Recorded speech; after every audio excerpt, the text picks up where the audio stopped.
40. I thought I'd wake up to breakfast in bed, maybe a string of sloppy hugs from my kids, and Rick holding a mimosa with that crooked grin he used to wear when he actually liked me. Instead, I woke up to silence. No singing, no giggles.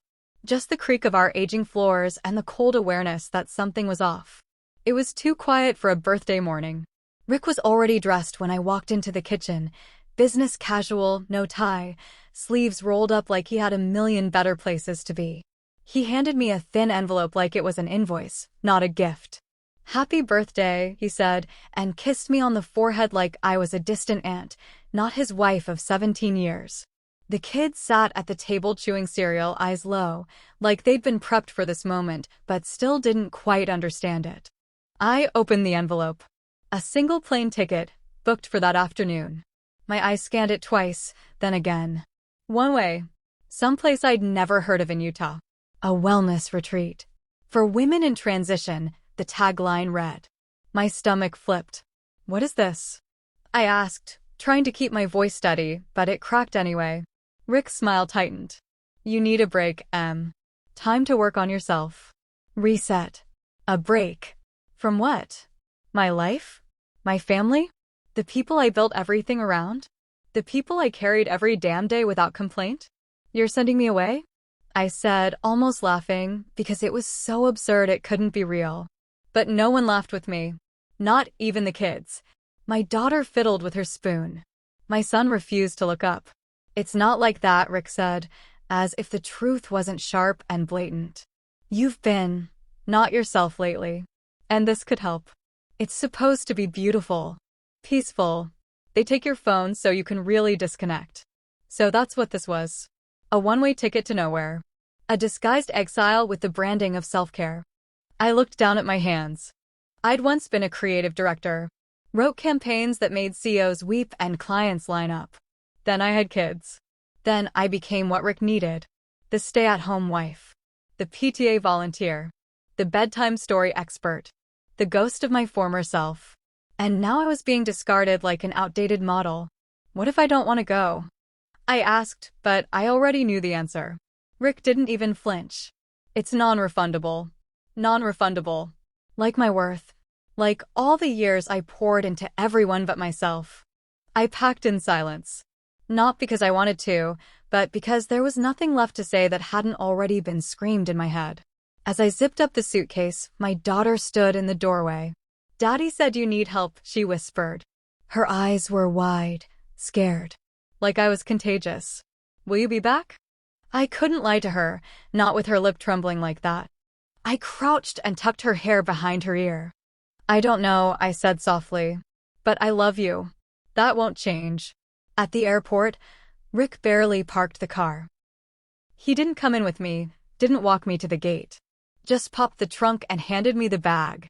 "It's gonna be good for you," he said. Time to reflect. Heal. Heal from what? Loving too hard? Losing myself for this family? I wanted to scream, but all I could do was nod like I was agreeing with him, like I was a good little wife going off to fix the problem she had become. As I walked toward the terminal, I glanced back. The kids waved from the back seat, and Rick was already checking his phone. Not even pretending to care anymore. On the flight, I stared out the window at a sky that stretched farther than I felt I ever could. I used to believe turning 40 would come with wisdom or peace or maybe just a quiet confidence. But I felt none of that. Just a raw ache and a suffocating kind of silence inside my chest. I kept wondering, how long had they been planning this? How long had Rick looked at me and seen a problem to fix instead of a woman to love? When the plane landed, there was no warm welcome. Just a van driver with my name on a cardboard sign and a clipboard. "No cell phones allowed beyond this point," he said, holding out a basket like I was checking into prison. I hesitated, then dropped it in. Just like that, my last tether to the world I knew was severed. The retreat was beautiful in that untouched, eerie kind of way. Nature pressing in from all sides. The buildings were minimalist, like even the architecture had been stripped of personality. I was given a room, a schedule, and a smile that didn't reach the receptionist's eyes. That night, I sat on the edge of a bed that wasn't mine, in a room that smelled like lavender and attachment, and I cried. Not quietly. Not politely, but with the messy sobs of someone who realized she'd been abandoned, not supported. I wasn't here because they loved me. I was here because they didn't want to deal with me anymore. This wasn't self-care. It was exile, wrapped in a vow. And I'd been fool enough to carry the suitcase myself. The first morning at the retreat was a lie of calm. Sunlight filtered through gauzy curtains, birds chirped like they were paid to, and the air smelled like eucalyptus and erasure. I sat up, disoriented, expecting to hear the dull thud of my son's soccer ball against the hallway wall or the bathroom fan Rick always left running. But there was nothing. Just the hush of too much peace. Too much space. They'd taken my phone at check-in, like I was entering some kind of high-end cult. No contact with the outside world. No screens. No distractions. Only myself, and I was starting to realize just how much I hadn't been alone with that woman in years. The first day's schedule was printed neatly in calligraphy: sunrise yoga, silent breakfast, forest walk, journaling. Everyone walked around like they'd been lobotomized and gifted handmade bracelets for their trouble. Some women seemed content, others hollowed out. No one spoke unless prompted. That first morning, I tried small talk with a woman in a floral robe. She just smiled and pointed to the silent sign. So I kept quiet. Observed. Faked participation. I followed the trail through pine trees, sat through a meditation where my brain refused to shut up, and scribbled nonsense in the leather-bound journal they'd left on my pillow. "What brought you here?" the page asked. I stared at it so long the ink from my pen began to bleed. What brought me here? A man who didn't love me anymore. Children who were taught to look through me. A life where I'd vanished inch by inch, all while smiling so no one would feel guilty. On day 3, it rained. That kind of endless, gray rain that turns minutes into hours and hours into questions you don't want to answer. I sat by the window of the communal lodge, watching droplets race each other down the glass, and for the first time in a long time, I let myself feel it all. The grief hit first. I grieved the woman I used to be, the sharp, driven, clever Emily who wore heels like armor and could close deals with a single sentence. I grieved the friendships I let fade because playdates and work dinners always came first. I grieved the dreams I filed away under later until later became never. Then came the anger. Hot, simmering, blinding. Rick had the audacity to tell me I needed help, as if I were broken. As if he hadn't chipped away at me for years. Every time he dismissed my ideas, every time he left me out of decisions, every time he made me feel like a burden instead of a partner. He told me I was overreacting when I cried, called me sensitive when I spoke up, and accused me of being ungrateful when I asked for more. And I had taken it. Because love, because kids, because it was easier to play the role than burn the stage. But the worst part, the part that tore through my chest like glass, was the realization that he didn't send me here to heal. He sent me here to disappear. Out of sight, out of mind. Tucked away in the mountains like an inconvenient truth. He'd booked that ticket without even asking me. Made arrangements while I was still making his coffee. Probably stood in that kitchen rehearsing his lines like it was some thoughtful intervention instead of a cold eviction. It wasn't a gift. It was a verdict. And what scared me most was how easily I accepted it. By day 5, something began to shift. My thoughts became sharper, clearer. The fog was lifting, and beneath it wasn't a woman who needed fixing, but one who'd been deliberately broken. I stopped showing up for the activities. I ditched yoga. Skipped the herbal tea workshops. Instead, I sat on a bench near the edge of the retreat property, staring down the winding road that led out of this forced utopia. The silence no longer felt oppressive. It felt like a blank page. I thought about how much I had given up. My career, my agency, even my name. Rick always preferred Mrs. Carter at functions. I hadn't introduced myself as Emily Adams, my maiden name, in over 15 years. I used to love the way it sounded. Sharp. Clean. Mine. I remembered the day I walked out of my office for the last time, pregnant and proud and naive. Rick had kissed my forehead and said, "You'll never regret this." But I did. Quietly. Repeatedly. And now, all that sacrifice had earned me a boarding pass to nowhere. That night, I stood in front of the mirror in my room and stared at my reflection like I was trying to summon something long buried. My skin looked tired, my eyes dull, but deep down, there was a flicker of something. Not hope, no, not yet. Recognition. The woman inside me wasn't gone. She was buried, maybe. Starving. But not gone. I didn't know what would come next. I didn't have a plan. But I knew this. I wasn't going to let Rick write the ending to my story. Not with a one-way ticket and a forced smile. He wanted me to disappear? Fine. I would vanish. But not in defeat. In preparation. I noticed her first because she didn't walk like the others. Most of the women here moved like they'd already surrendered, shoulders slouched, eyes dull, always clutching their journals like holy texts. But she walked with purpose, a sort of silent command wrapped in calm. She didn't wear the retreat's beige uniform or attend the guided meditations. She never sat at the group meals. She just observed. And somehow I felt her gaze on me before I ever approached her. It was on the 6th night, during one of the optional group reflection bonfires, that I found her standing near the edge of the firelight, arms crossed, expression unreadable. I didn't even know her name yet, but something pulled me toward her like gravity. I stepped out of the circle of women sobbing over shared betrayals and joined her in the dark. "You don't cry much," I said, voice low. She turned her head slightly and smirked. "I did. Years ago. Got bored of it." She didn't offer her name, so I didn't either. We stood there for a long moment, quiet, until she broke the silence. "Let me guess. Husband sent you here to find yourself." "Close," I muttered. "To fix myself." That made her laugh, short, sharp, dry. The classic exile masquerading as care. Her words lodged under my skin like thorns. I looked at her closely then. She was probably in her late 50s, though she carried herself with the sharp elegance of someone used to being in control. Her silver-streaked hair was pulled back, her hands tucked in the pockets of a leather jacket that didn't belong to this place. She looked like she'd been places, like she knew things. "You work here?" I asked. "God, no," she said. "I came here after I left my job. Thought I needed healing. Turned out I needed strategy." I leaned in. "What kind of job?" "Corporate strategist. 30 years. Multinational firms. Retired after my husband decided he wanted a younger model and thought he'd just trade me in. Like a car lease." I stared at her. She didn't blink. "What happened?" She smiled, and there was something dangerous in it. "He lost the house. And the car. And the younger model." I blinked. "You ruined him." "No," she said. "He ruined himself." I just documented it. Her name, I later learned, was Daphne. She was no therapist. She didn't have time for emotional hand-holding or spiritual rebalancing.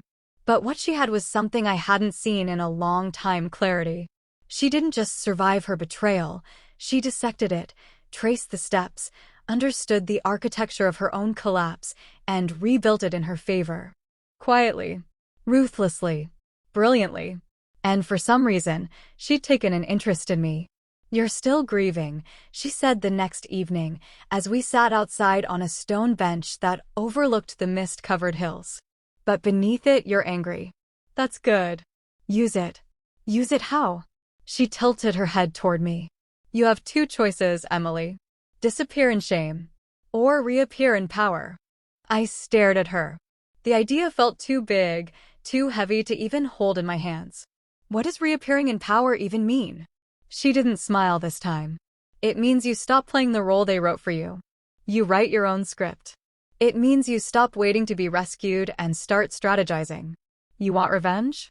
Fine, but do it smart. Do it silent." I swallowed hard. "I don't know how." "You will. But first, you need to know exactly what they took from you. Not just the emotional stuff, the concrete things. Assets. Decisions. Autonomy." I nodded slowly. The words made my blood stir. No one had spoken to me like that in years. Not as a broken woman in need of healing, but as someone with power she hadn't yet tapped into. Over the next few days, Daphne met me at dusk, always away from the prying eyes of the facilitators. She asked questions, direct ones. Did I have access to my financial accounts? Did I have a prenup? Where was my money kept? What had Rick been handling alone? Each question was a shovel, unearthing things I hadn't dared to examine. I started listing everything I'd handed over: bank logins, credit card oversight, investment choices. I'd signed things blindly, trusting him. I hadn't just given up my career, I'd given him control. And he'd used it. What if I have nothing left? I asked one night, panic creeping in. Daphne turned to me, eyes sharp. You're not starting from zero. You're starting from clarity. That's power. Her belief in me made my breath catch. No one had looked at me like that in years, not with pity, but with respect. It scared me, how much I wanted to believe her. On the 7th day, I woke before the sun. I didn't go to yoga. I didn't journal.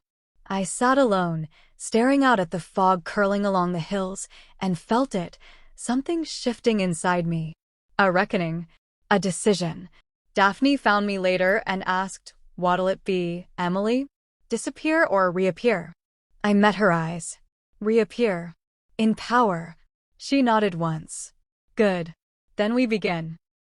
Daphne handed me a tablet one morning, no explanation, just her usual sharp nod.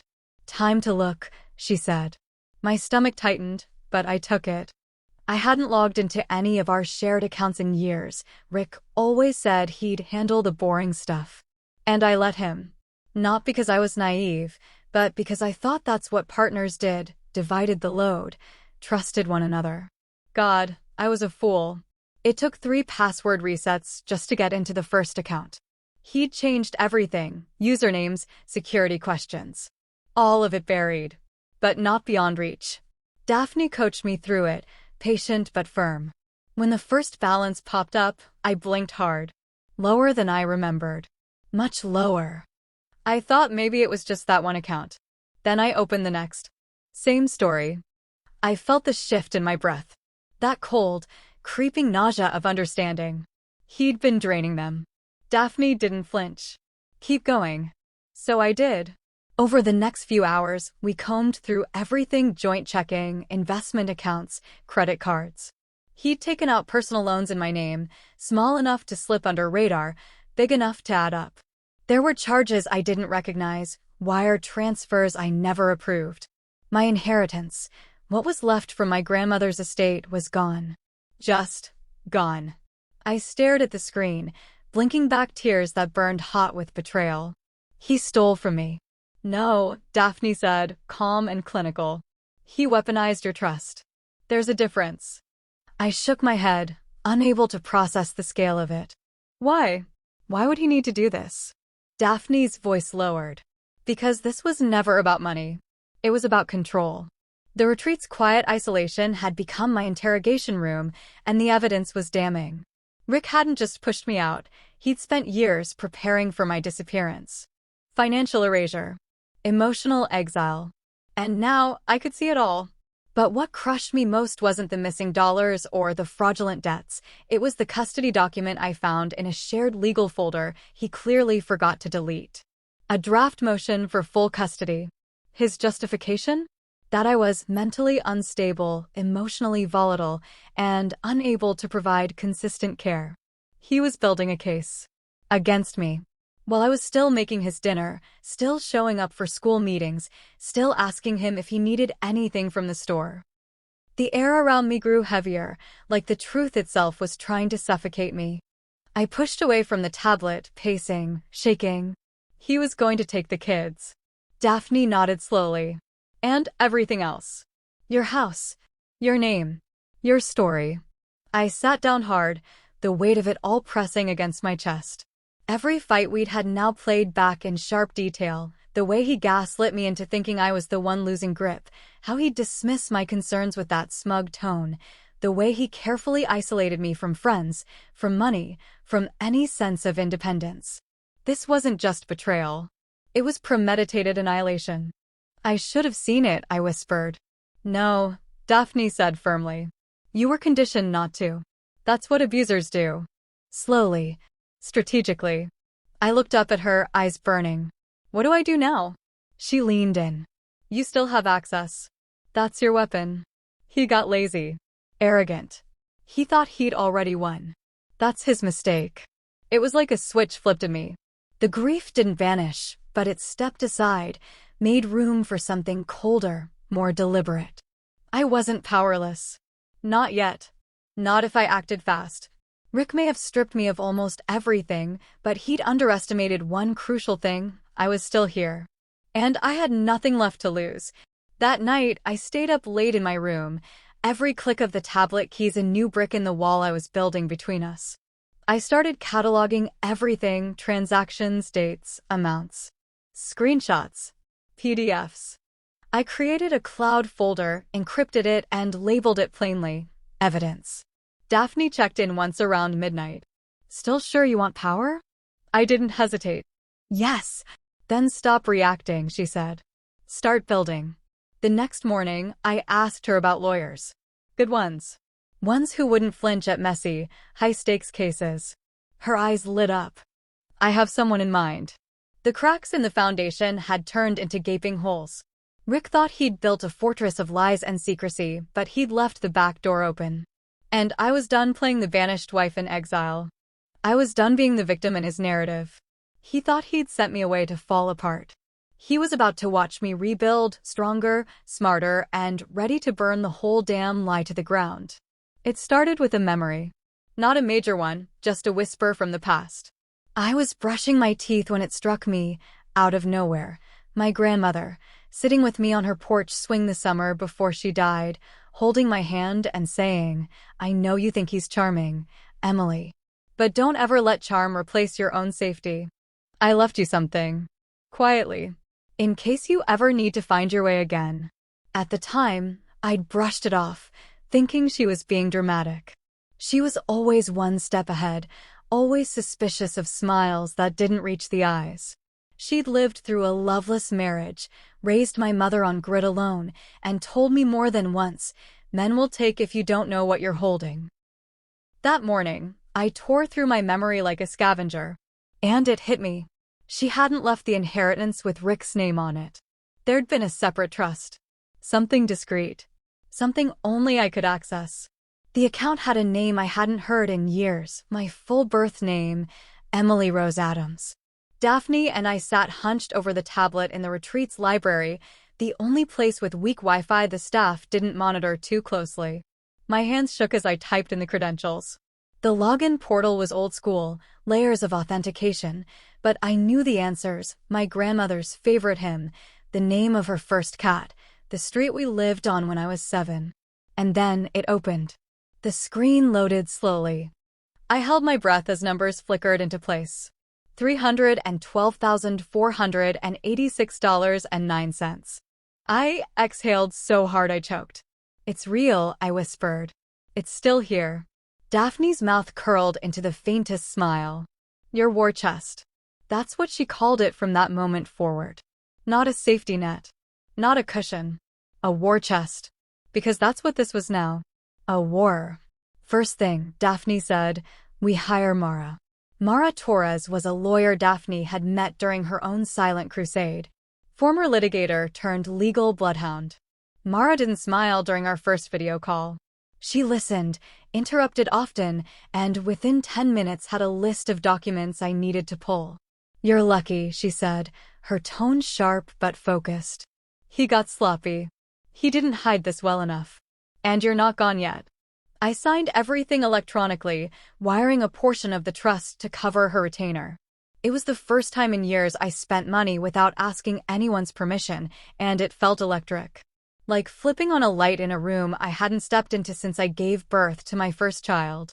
While Rick went about his life thinking I was at some retreat realigning my chakras, I was in the shadows, building a fortress.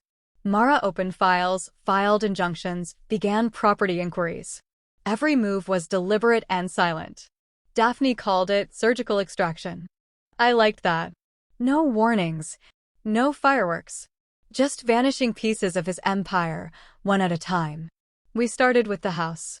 I learned that the deed had been refinanced twice, once behind my back.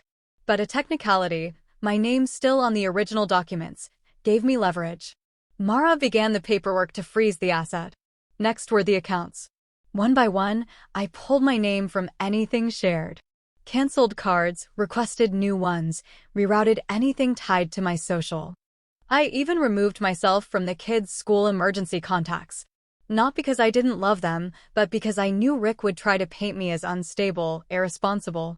I needed distance. Clean, undeniable separation. Then, the most satisfying step, I froze our joint investment account.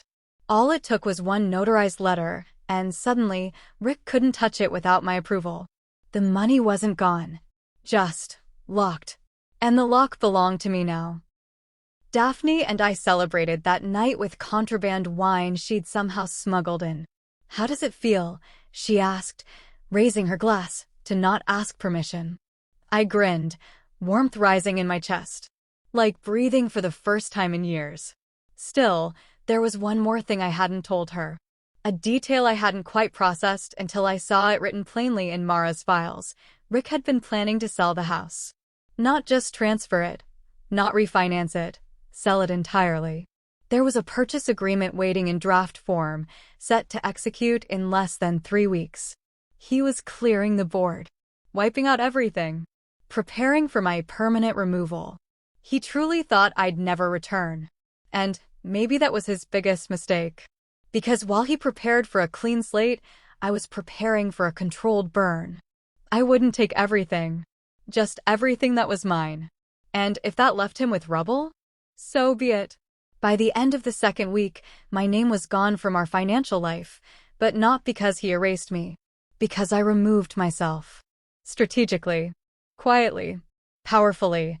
Rick didn't even know the storm was coming. But it was. And this time, I was holding the match. Leaving the retreat didn't feel like an escape. It felt like a disappearance. There was no dramatic goodbye, no confrontation with the staff, no teary-eyed farewell to fellow, healing women. I simply didn't show up for my scheduled chakra balancing, and by nightfall, I was gone. Daphne knew. Mara knew. That was enough. I slipped out with a duffel bag, a folder of encrypted documents, and a flame in my chest that wouldn't go out. The retreat van dropped me at a small-town train station 40 miles away. I didn't use my real name when I bought the ticket. I didn't tell anyone where I was going. Even the Airbnb I booked required no interaction, key code entry, prepaid in full under my maiden name. Emily Adams. It had been so long since I'd seen that name on anything official that it looked like a stranger. But she wasn't a stranger. She was the one who'd survived everything. I chose a city Rick wouldn't expect, quiet but big enough to disappear into. No connections. No friends nearby. No history. Just anonymity. A loft in an old brick building on the edge of downtown became my new home. Exposed beams, minimal furniture, and a single wide window that overlooked a rusted train line. It was perfect. Impersonal. Untraceable. The silence in that space wasn't like the retreat's forced stillness. This silence was mine. I filled it with purpose.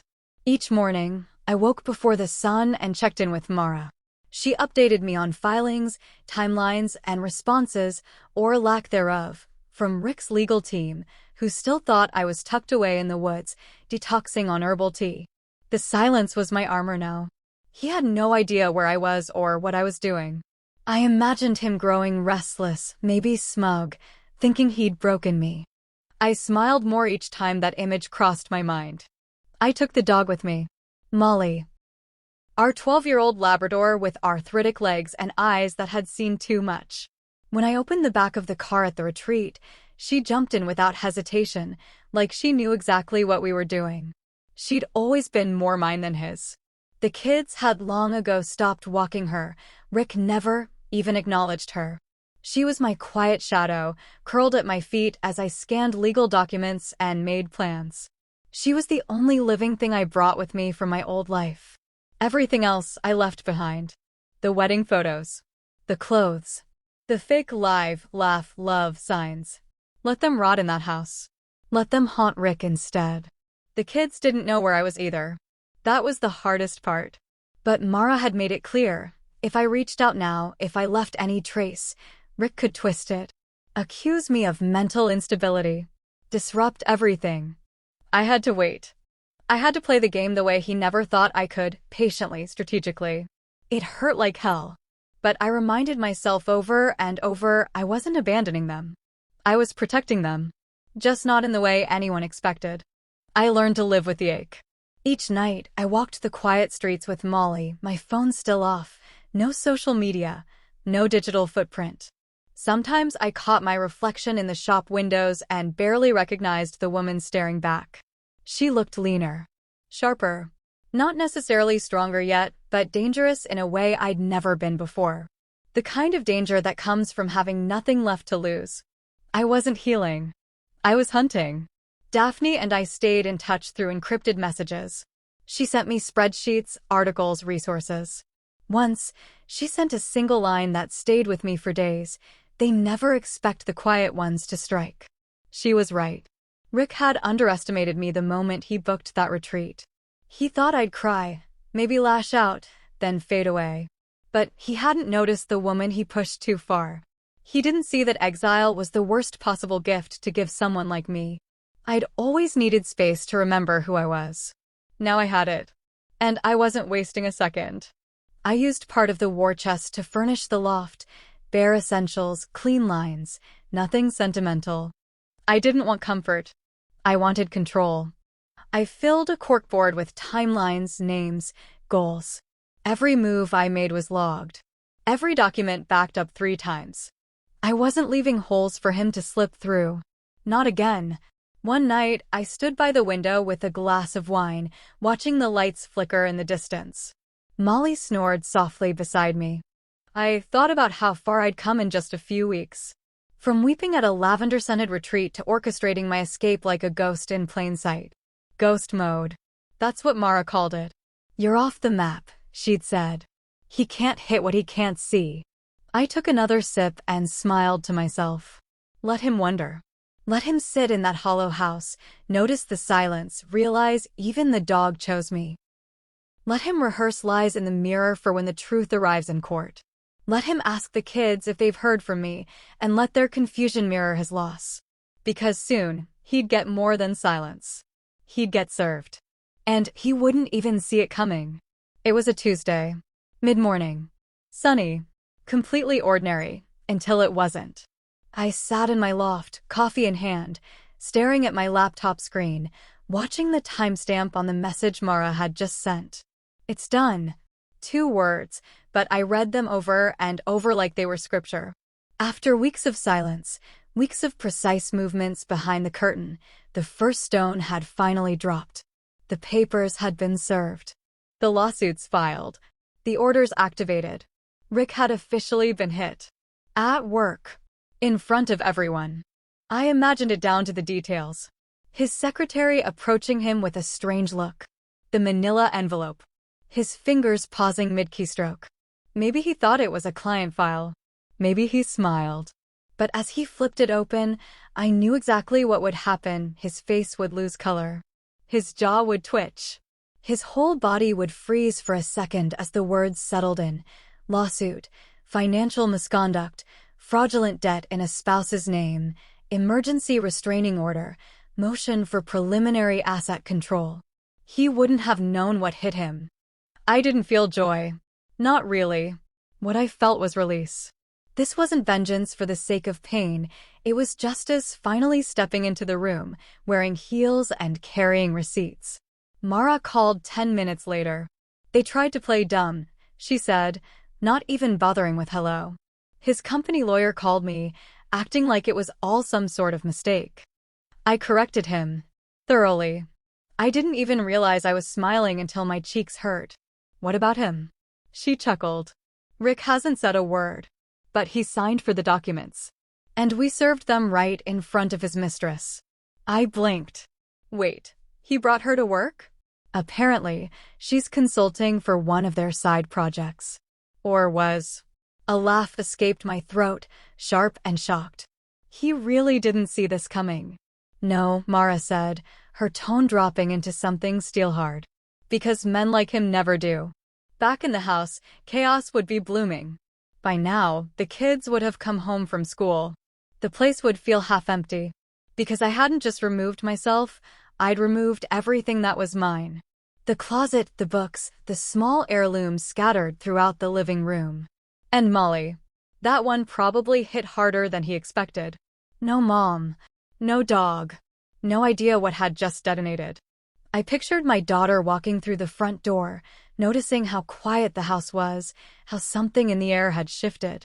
I pictured my son, tossing his backpack aside and calling out for me like he always did, only to be met with silence and a father who suddenly looked more hollow than he'd ever seen him before. They wouldn't understand it at first. That hurt. But I had to remind myself. This was the price of truth. And soon, I would sit with them, face to face, and tell them everything. But not yet. First, Rick had to face the version of me he thought would never surface, the version with facts, power, and a legal team that didn't flinch. I spent the rest of that day preparing. Mara said the next few weeks would be key. He'd scramble. He'd stall. He might even try to charm me. But we were ready for every move. The accounts were already frozen. The assets marked. The restraining order in place. He couldn't contact me directly or use the kids to relay messages. We'd made sure of that. Daphne texted me around sunset. How does it feel to have fired the first shot? I stared at the question for a long time before replying. It wasn't a shot. It was a warning. And that's exactly what it was. This was the first tremor before the earthquake. A legal document delivered in an office lobby, in front of his lover, his coworkers, his illusion of control. He thought he could stage manage my exit, write the script, control the narrative. Not anymore. Now, the story was mine. I stood at the window that night, watching the city flicker in and out of shadows, and whispered to the quiet room, "You told me to fix myself." And I had. Not with meditation. Not with oils and crystals and forced forgiveness. I fixed myself by remembering who I was before the silencing. Before the shrinking. I fixed myself by finding women like Daphne, by arming myself with truth, by walking away not in weakness, but in calculated, deliberate power. Let Rick sit in his half-empty house. Let him draft emails he can't send. Let him pace through the wreckage, wondering how everything slipped from his hands. Because I didn't vanish. I evolved. The courthouse smelled like stale air and bureaucracy. I stood in the hallway outside the courtroom, my heels clicking softly against the polished tile as I paced. My palm. He walked in like he was the wounded party, sleeves rolled up, no tie, hair carefully tousled to look disheveled. His mistress hovered a few feet behind him, dressed in beige like this was brunch and not a legal battle. He scanned the room, probably expecting me to be curled into myself in a corner. Instead, he saw me. Standing tall, in a dark suit that fit like it was molded to my resolve, hair pinned back, face calm. His smirk flickered, just for a second, but I caught it. That was the moment he realized this wasn't going to go his way. We didn't speak. I didn't give him the satisfaction. Mara nodded toward the doors. It's time. Inside, the judge, a stern woman with reading glasses perched low, called the session to order. Rick's lawyer started with the usual song and dance, painting him as a loving husband abandoned by a confused, possibly unstable wife. There were words like emotional distress, erratic behavior, concerns about parenting stability. I sat still, hands folded, expression neutral. Let them spin the story. That was always Rick's gift, crafting narratives. But this time I wasn't silent. I had a counter-narrative. And it was bulletproof. When it was our turn, Mara stood without even glancing at me. Your Honor, what the petitioner fails to disclose is the financial misconduct, deception, and emotional manipulation that preceded my client's departure. We have documentation. Screenshots. Legal records. Transactions signed without her knowledge. Loans issued fraudulently. And, notably, a drafted custody agreement meant to portray her as mentally unstable, filed months before her so-called sudden disappearance. The room shifted. Even the judge leaned forward. Rick's lawyer objected. Denied everything. Claimed there were explanations. But the digital trail didn't lie. Mara clicked through slides on the screen, a timeline of bank withdrawals, forged signatures, emails from Rick to their financial advisor. Then came the trust documents. The war chest. The proof that Rick had siphoned money for years, betting I'd never notice. Never question. Never fight. I watched him unravel in real time. His face flushed. His mouth twitched. The confidence that carried him into the room dissolved minute by minute. And still, I hadn't said a word. The judge finally turned to me. "Mrs. Carter, do you have anything you wish to add?" I stood slowly. My voice, when it came, was steady. I gave up my career, my income, my independence, because I believed in my marriage. I believed in Rick. I trusted him to protect our family. Instead, he used that trust to isolate me, steal from me, and prepare to erase me from our children's lives. I didn't abandon my family. I escaped a trap. Rick scoffed audibly. The judge shot him a warning glance. "I didn't come here to punish him," I continued. "I came here to reclaim what's mine. My name, my assets, my autonomy." I sat down. The silence that followed was full and thick and final. The judge took a long pause, then began to read her decision aloud. Every word was a nail in the coffin of Rick's carefully curated image. The restraining order remained. I was awarded control of the frozen assets pending final division. The house would be vacated and reevaluated. The fraudulent debts in my name? Voided pending investigation. And the best part, shared custody was off the table for now. The judge wanted a full psychological evaluation before even considering Rick's claims. Rick didn't move. His mouth hung slightly open, like he still couldn't process the reality forming around him. His mistress whispered something, but he didn't respond. He just sat there, slack-jawed and stunned, while everything he built on lies slipped through his fingers. Outside, Mara let out a breath. That went well. I turned my face toward the sun, letting it warm the skin that had felt cold for too long. That went exactly how it needed to. "You were perfect," she added. Controlled. Sharp. Untouchable. I didn't feel perfect. I felt clean. Like I'd walked through fire and shed the soot for the first time. There was more to do. More hearings, final agreements, decisions about property and child arrangements. But today wasn't about all that. Today was about being seen. For years, I'd been invisible in my own life. Spoken over. Dismissed. Quieted. But today, I walked into a courtroom and told the truth. And this time, the world listened. The house I once called home looked unfamiliar when I pulled up in front of it. The porch light had been replaced with one of those motion-detecting ones, flickering aggressively when I stepped into its beam. It felt colder now, somehow smaller. Like everything inside had withered in my absence. Or maybe I had just grown too far beyond its walls to fit back in. I wasn't here to reclaim the past. I was here for the only pieces of it I still loved, my children. Mara had arranged for individual meetings, separate from any legal processes, no pressure, no manipulation. Just space. Just truth. I didn't know what they'd been told. I didn't know what Rick had spun, what stories he'd laced into their ears while I was gone. But I knew what I owed them: clarity, honesty, and the chance to choose. My daughter, Ava, was first. 14 and sharp, always watching more than she let on. She met me at a cafe halfway between the house and my loft. She walked in with slumped shoulders, her usual high ponytail a little messy, dark circles under her eyes that broke my heart. "Hi, Mom," she said, hesitant, like she wasn't sure which version of me she'd find. "Hey, baby," I said, keeping my voice soft. We sat. The silence stretched between us for a few breaths before I reached into my bag and pulled out a small photo of her and me from her 3rd birthday, frosting on her cheeks, me laughing with my hair in a wild bun. "Do you remember this day?" She nodded, eyes misty. "You made the whole cake from scratch." "I did," I smiled. "And I would have done it again. 100 times.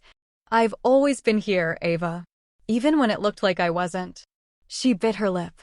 "Dad said, he said you were sick. That you needed space." "I was sick," I said gently. "Sick from pretending I was okay.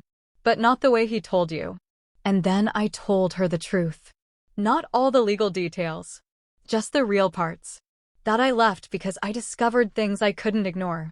That I stayed away because I didn't want to be used against her. That I came back because I would never, ever abandon her. Tears slid down her cheeks, quiet and quick. She didn't speak for a while. When she finally did, it came out as a whisper. I didn't know who to believe. I know, I said, swallowing the lump in my throat. And I'm not asking you to pick sides. I'm just opening a door. You get to choose if you want to walk through it. She reached across the table and took my hand. I want to see where you live. And just like that, a door creaked open. My son, Liam, 12 and protective, met me 2 days later. He didn't hug me, didn't smile, just sat across from me at the park, arms crossed, eyes narrowed. Why didn't you call us? I took a slow breath. Because if I had, your dad could have used that to hurt us all. I needed to be quiet until I could protect myself. And you. He looked away, chewing the inside of his cheek. He said you left because you didn't love us anymore. I flinched. That's not true. He didn't look convinced. Do you remember the night you had the flu in 2nd grade? I stayed up all night with you, remember? Even when you threw up on me. A ghost of a smile cracked his skull. I didn't leave because I stopped loving you, I said. I left because someone was hurting me. And I needed to be strong enough to fight back. He stared at me for a long moment. Are you gonna take us away? No, I said. I'm giving you the choice. If you want to visit me, I'll make space. If you want to stay where you are, I'll respect it. I just need you to know, you're not stuck. You have a say. He didn't answer. Not then. But when we parted, he asked, can I meet Molly again soon? That was his way of saying maybe. And I'd take maybe over silence. The youngest, Lily, only 8, was the one who ran to me, arms wide, tears flying. She clung to me like I'd been gone for years instead of weeks. She didn't need explanations. She only needed to feel me hold her and whisper that I wasn't going anywhere again. I told each of them in their own way. This wasn't a war I wanted, but one I had to fight. I didn't beg them to choose me. I didn't paint their father as a monster. I simply told the truth and let it breathe. Some might stay with him. Some might not. And that was okay. I wasn't there to split them apart. I was there to give them the freedom I had once been denied. There was no grand announcement. No Instagram post. No champagne toast or viral declaration of victory. Just me, sitting at a reclaimed wood desk in my new office, staring out a window that overlooked the city I'd reclaimed myself in. The morning sun poured across the hardwood floors, the only sound the steady click of Molly's paws as she paced beside me, as if sensing that today was a different kind of day. The consultancy started as a quiet idea, something Daphne suggested in passing after the court battle. You've done what most women never get the chance, or the courage, to do, she said. Now help them do it too. It began with 1 client. Then 3. Then 10. Women who'd been erased, minimized, made small in rooms where they once mattered. Women who had assets stolen in the shadows, who were told they were crazy or fragile when they questioned what felt wrong. Women who felt invisible and wanted their voices back. I helped them find lawyers, taught them how to audit their own accounts, gave them words to put to the financial abuse they didn't even know how to name. I named my business Clarity and Company. Because that's what saved me in the end, clarity. Seeing Rick not through the filter of years and obligation, but for who he truly was. And company, because women aren't meant to survive this in silence. We need each other. We need safe spaces. We need to know we aren't alone. The word spread faster than I expected. Someone wrote a blog post about their experience working with me. That turned into a podcast interview. Then a local TV station asked to do a piece. I declined. I didn't want to be famous. I just wanted to be useful. Still, the story spread. My inbox flooded. And somewhere along the way, it went viral. That's when Rick reached out. Not directly. He still couldn't, thanks to the protective order. But he sent a message through our legal liaison. Just 4 lines. I've been following your work. I think we should talk. Maybe have coffee. Things don't have to stay this way. I stared at the message for a long time. Not because I was tempted. Not because I missed him. But because I was stunned by the sheer arrogance of it. After everything. After court documents and testimony and restraining orders, he still believed there was a version of this where I would fold, where I'd come back, where I'd make it easier for him to believe I hadn't changed. I opened a blank email, typed a single line, then hit send. You told me to fix myself. I did. That's why I'm not coming back. I never heard from him again. My days now are simple in structure, but rich in a way I forgot life could be. I wake up early, walk Molly along the river, brew my own coffee, strong, black, unshared. I answer emails from women across the country who are just beginning to realize they aren't crazy, just controlled. I teach them to name the cracks, to track the patterns, to prepare before they flee. Sometimes I sit with Daphne over lunch, both of us leaning back in our chairs with that look two women share when they've been to war and returned with something more than scars. Sometimes Mara calls me just to say, "You wouldn't believe what this new client's husband tried to pull." Men never learn. And I always laugh, not because it's funny, but because it feels good to be on the other side. The kids come around when they want. Ava sleeps over twice a month, curls up with me and Molly and asks about college. Liam sends me playlists and invites me to his soccer games. Lily calls me every night to tell me one completely unnecessary but adorable fact she learned in school. I don't pressure them. I just leave the door open. It's enough. Everything I thought I lost was never mine to begin with. What I've built since this quiet, steady, grounded life, that's real. That's mine. Sometimes I still wake up expecting the tension. The cold dread of waiting for someone to tell me I'm too much or not enough. But then I look around. At the light pouring in through my windows. At my name on the office door. At the version of me who isn't afraid of silence anymore. This silence is not exile. It's peace. It's strength. It's proof. I didn't just survive. I rose. And I didn't come back to who I used to be. I became who I was always meant to be.